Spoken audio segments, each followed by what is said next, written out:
Hi guys, I'm Fiona Zaring with the Red Carpet Report. We're in Santa Monica for the premiere of American Dresser.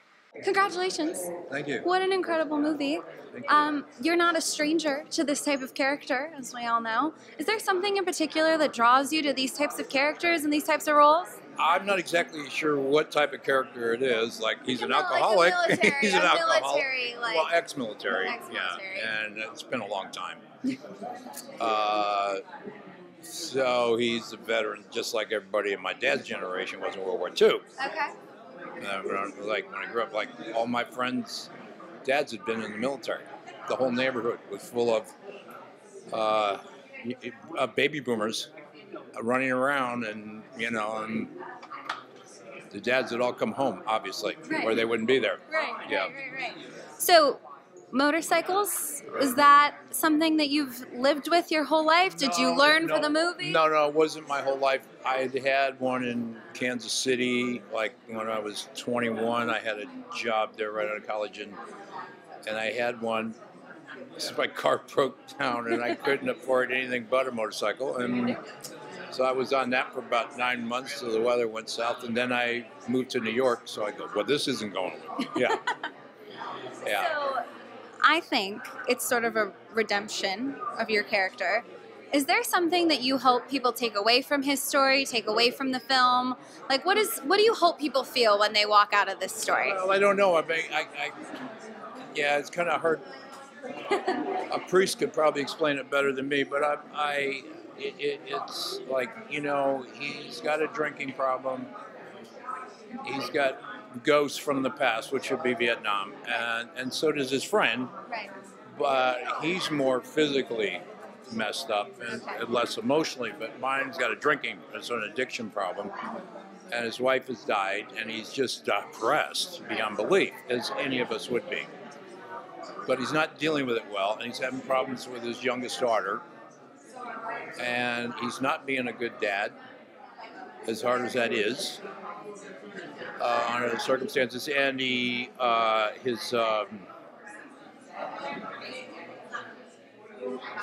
misses his wife, and he's just, extremely depressed, and his job is going in the toilet.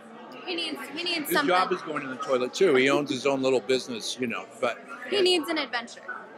Yes, and the adventure, exactly. It's the reset button. We all need that, and the adventure does turn into an epiphany, Right.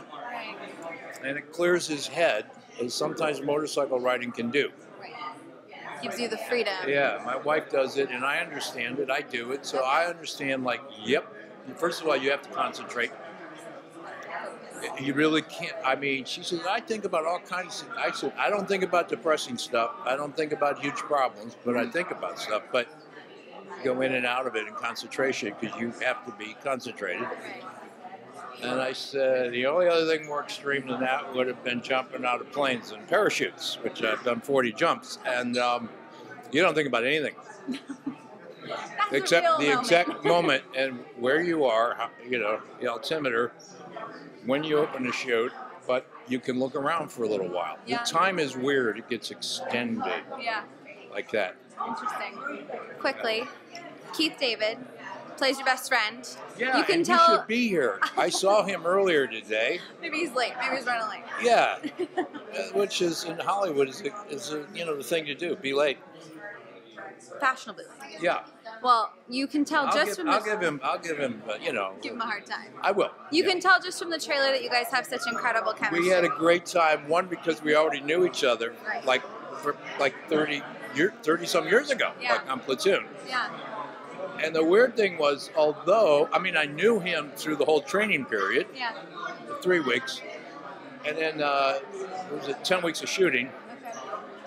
But in the scenes, I don't ever have any one-on-one scenes with him. Wow. Like, nobody, I was talking to Carmen, and he goes, yes, that's true, because he says, I like the fact that you two had never had that kind of a moment, like That's Lieutenant interesting. Wolf or Kevin Dillon or Charlie Sheen or, those people, or even Johnny Depp. When I'm yelling at him in the village, it's like, you two never had the hit. I go, yeah, well, there were a number of guys in the platoon that just stayed out of Barnes' way. You know, Yeah, typical absolutely. Army, like just be quiet, don't get in trouble. Just yeah. So anyway, but he was the last guy I saw after my last night of shooting. I did the last scene of the movie by myself. Wow. And Oliver How went, interesting. oh, Oliver went, thank God, because he had the money guys standing around like this. Like, if he doesn't finish the shot, he ain't going to get it. We're pulling the plug. No, you can't pull the plug. And we got it. Of course you did. So Oliver was like, oh, thank God. Like, I could just see all the adrenaline. It had been built up for weeks and years. Everything just went, whoa. Yeah, it's all done. Like, he looked almost like he was drunk because he was just like smiling and like loose. I said, well, we did it. Yeah.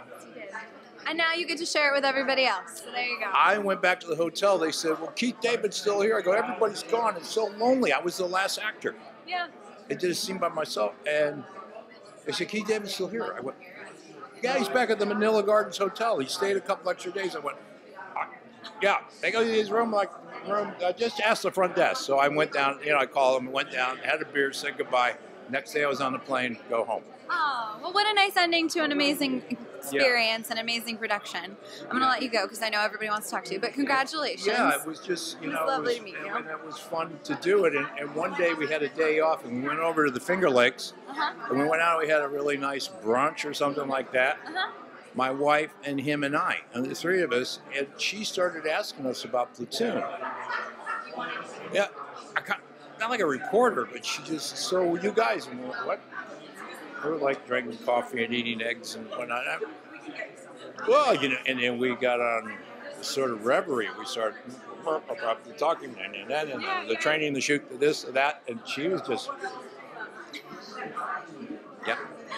Oh, well, what an amazing story. Yeah. Thank you so much. It was so nice to meet you. I was so glad that he did it, and and that I saw him today, and he'll be here tonight. I think he's right over there. Oh, there he is. There you go. Yeah. Thanks for watching. If you liked this video, be sure to give it a thumbs up, and don't forget to subscribe. Leave me a comment below and let me know what your favorite road trip was, or if you'd like to go on one. You can catch American Dresser in theaters and on demand on September 21st.